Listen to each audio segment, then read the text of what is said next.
এবারে হলিউড সিনেমায় শাকিব খান। অনেকদিন ধরেই গুঞ্জন শোনা যাচ্ছিল হলিউডে কাজ করবেন ঢাকাই সিনেমা শীর্ষ তারকা শাকিব খান।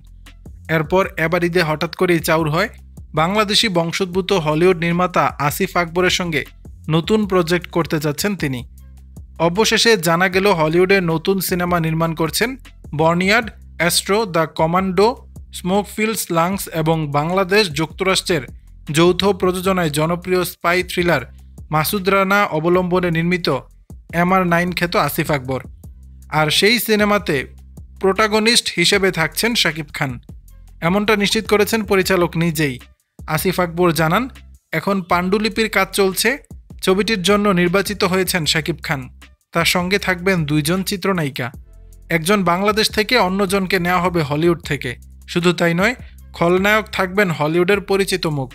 জানা গেছে আগামী মাসের শুরুর দিকে শাকিব খানের যুক্তরাষ্ট্র যাবার কথা রয়েছে। তখন সবকিছু চূড়ান্ত হবে। যদি সবকিছু ঠিক থাকে তাহলে এটি হবে শাকিব খানের প্রথম হলিউড সিনেমা। ক্রাইম থ্রিলার ঘরানার এই সিনেমাটি 2026 সালে বিশ্বব্যাপী মুক্তি পাবার কথা রয়েছে। দর্শক, বিষয়টি নিয়ে আপনাদের মতামত জানাবেন নিচের কমেন্ট বক্সে।